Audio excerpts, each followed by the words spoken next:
Hey, Shalom. First off, I'd like to give our praises to Yahweh, Bahashim Yahweh Shai, Yahweh, who the world ignorantly calls God, Yahweh Shai, who the world ignorantly calls Jesus.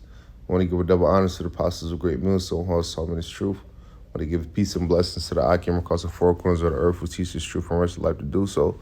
It's going to be a quick video, Lord willing videos, edifying, Lord willing brothers to get something from this video. I want to go into basically how, the Most High is going to deliver us out of this captivity.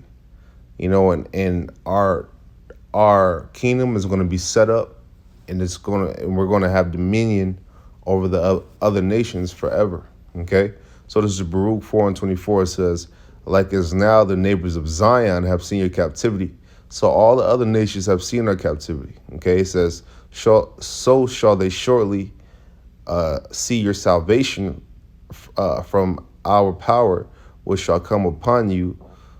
It's like it which shall come upon you with great glory and brightness of everlasting. Now understand, salvation from what? Was salvation from the captivity that we're in, under these other nations right now. Okay?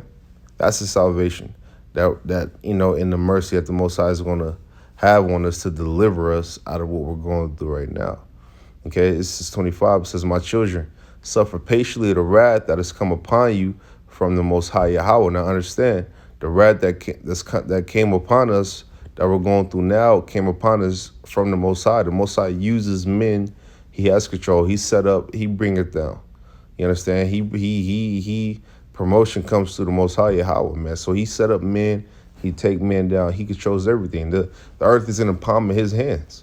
Okay, it says, "My children, suffer patiently the wrath that is come upon you from the Most High Yahweh, for thine enemy hath persecuted thee. But shortly thou shalt see his destruction and shalt tread upon his neck." Now understand, what the tread upon his neck, what the tread upon the enemies of Israel's neck, that's having dominion over them. Okay, part of that is having dominion over them. Part of that is having them in subjection. Okay, understand that, with what we're going through, it's not going to last forever. Okay, this captivity that we're in is not going to last forever. Okay, let me go back to my notes. Right here. It's Isaiah 2:2. It says, "And it shall come to pass in the last days that the mountain of the Lord Yahweh's house shall be established in the top of the mountains, and shall be exalted above the hills, and all nations shall flow into it." So understand, a mountain, right, represents a government, a big government. A hill represents small governments. So with that, let me read it again. It says, "And it shall come to pass in the last days that the mountain of the Lord Yahweh's house shall be established in the top of the mountains, and shall be exalted above all nations, above the hills, and all nations shall flow into it." So all the nations are going to flow onto the house of the Most High Yahweh to figure out how to live, because we're going to have, with his men being in rulership, we're going to have to teach these heathens, how to, keep the law. We have to make sure that they're going to keep it. Okay, and if they don't keep it, then certain punishments and certain things will be set out there. So they got to keep it. That's going to be our job. That's the type of job you have when you're in power, man. That's just one of them. That's just the tip of the iceberg. Okay, this is 3. It says, "And many people shall go and say, Come ye and let us go up to the mountain of the Lord Yahweh, to the house of the Most High Yahweh of Jacob, power of Jacob, Slakia, and he will teach us of his ways, and we will walk in his paths. For out of Zion shall go forth the law and the word of the Lord Yahweh from Jerusalem." Okay, so understand that, we understand that the Lord Yahweh's, the way of living that we're supposed to live is going to be exalted. Okay, and it's going to be the mountain of mountains. Okay, now who's going to have rulership over that? Who's going to have rulership over the law? Who's going to be the lawgiver? Let me read it again. This says, "For out of Zion shall go forth." This is the end of 3, the 3rd verse. It says, "For out of Zion shall go forth the law, and the word of the Lord Yahweh from Jerusalem." Out of Zion shall go forth the law, not out of Moab, not out of Ammon, not out of Amalek, not out of Edom, not out of none of that. out of Zion shall go forth the law and the word of the Lord Yahweh from Jerusalem. Okay, so that should tell you right there who's going to be in power. And that should tell you right there who the Lord has who the Lord favorite is. Okay, the Lord has a favorite everything. Just like you got favorite everything, favorite something. You got a favorite kind of food you like. You got a favorite kind of car you want to drive. You got a favorite kind of, you got a favorite whatever. The Most High Yahweh has favorites as well. He has a favorite people, a favorite bird, etc. Okay, this is 4, it says, and he shall judge among the nations and shall rebuke many people, and they shall beat their swords into plowshares and their spears into pruning hooks. Nation shall not lift up sword against nation, neither shall they learn war any more. Right? And guess what? That's a clear cut. That's a clear cut to all the BS that's going on right now, because it tells you the scriptures tell you that they shall, when the real men are back in the land, they're not going to learn war anymore. Okay? Why? If the real men were back in the land right now, why is the war going on? Okay? Nobody seems to want to think about that, though. Let me see. Let me grab this. It's Daniel 2:43. It says, and whereas thou sawest iron mixed with clay, mixed with miry clay. Now, this is talking about when Daniel broke down the statue of Nebuchadnezzar. I'm not going to break down the statue. That's a different video for a different time. I'm going to read 43 because it talks about America being the last captivity. And then the point is in 44, it says, whereas thou sawest iron mixed with clay, with miry clay, they shall mingle themselves from the seed of men, but they shall not cleave one to another, even as iron is not mixed with clay. Okay, this is 44, it says, and the days, it's like, in the days of these kings shall the Most High Yahweh of heaven set up a kingdom, which shall never be destroyed. What? Which shall never be destroyed, and it's like, and the kingdom shall not be left to another people, to other people. So the kingdom's not going to be left to other people. It's going to be left to whom? To Israel. Okay, and Israel's going to have dominion over those other people.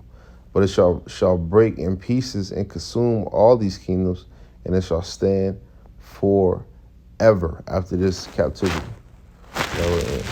Okay? So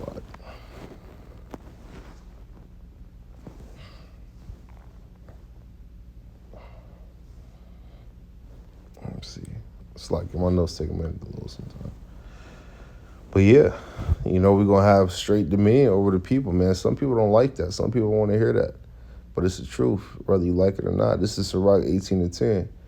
It says, as a drop of water unto the sea, and a gravel stone is comparison of the sand, so are 1,000 years to the days of eternity. Sirach, this is a great book to read, but I'm grabbing that to compliment what I just brought out, eternity.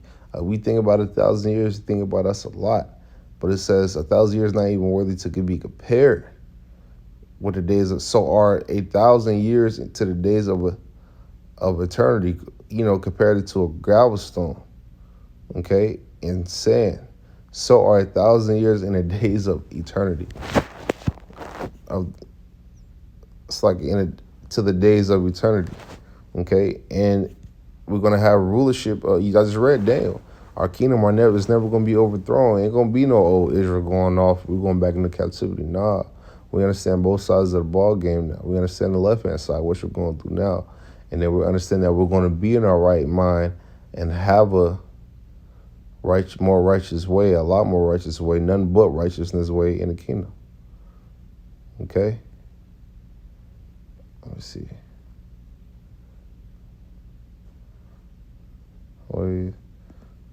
Looks like I was done with that, but let me grab this real quick to close the video out. This is Wisdom of Solomon 3. I'll start at 4. It says, for though they be punished in the sight of men, this is talking about the elect, yet is their hope full of immortality, and having been a little chastised, they shall be greatly rewarded. For the Most High Yahweh proved them and found them worthy for himself. As gold in the furnace he tried them, which, those men are being tried right now. we are being tried right now with walking through the straight gate, especially here in America. It says his goal is furnace, but it's manageable. So call Allah Yahweh Shem Yashar for that is manageable. It says as gold in a furnace hath he tried them and received them as a burnt offering. And in the time of their visitation they shall shine and run to and fro like sparks among the stubble. So in the time of the elect's visitation, we're gonna shine. Little will I'm part of the elect, you know, and that's ultimate power to run, you know, to and fro like sparks among the stubble. You know, kind of remind me what the angel did. You know, when it was explaining how the angels, how fast they move. It's 8. It says they shall judge the nations and have dominion over the people, and their Lord. It's like in their Lord Yahweh shall reign forever. Okay? Understand it, dominion over the people. So we just the messengers. Can't really be mad at that. We just saying what the scripture said. This is 9. It says, they that put their trust in him shall understand the truth, and such as be faithful in love shall abide with him. For grace and mercy is not, it's like it is to his saints, and he hath care for his elect. So I'm running that back. I'm running that whole scripture back. So like it says, they that put their trust in him shall understand the truth, and such as be faithful in love shall abide with him. For grace and mercy is to his saints, and he hath care for his elect. That's what this is about, man. It's elect. Okay, once the elect gets sealed, guess what? And the kingdom starts. Okay, then immortality comes, and us being in our right mind comes. You know, once these prophecies gets, once these prophecies get all the way into like the chip and all that good stuff, man, you know, the Lord's going to get us through, man, Lord willing. Okay, but with that, Lord willing, video is edifying. Lord willing, brothers got something from this video. Lord willing to answer any questions that brothers might have. First off, I want to give all praises to Yahweh Shem Yahshua, Bashem Makapadash, for giving me the spirit to do this video. I want to tell you, brothers, keep pushing, stay up, and I want to say shalom. Shalom.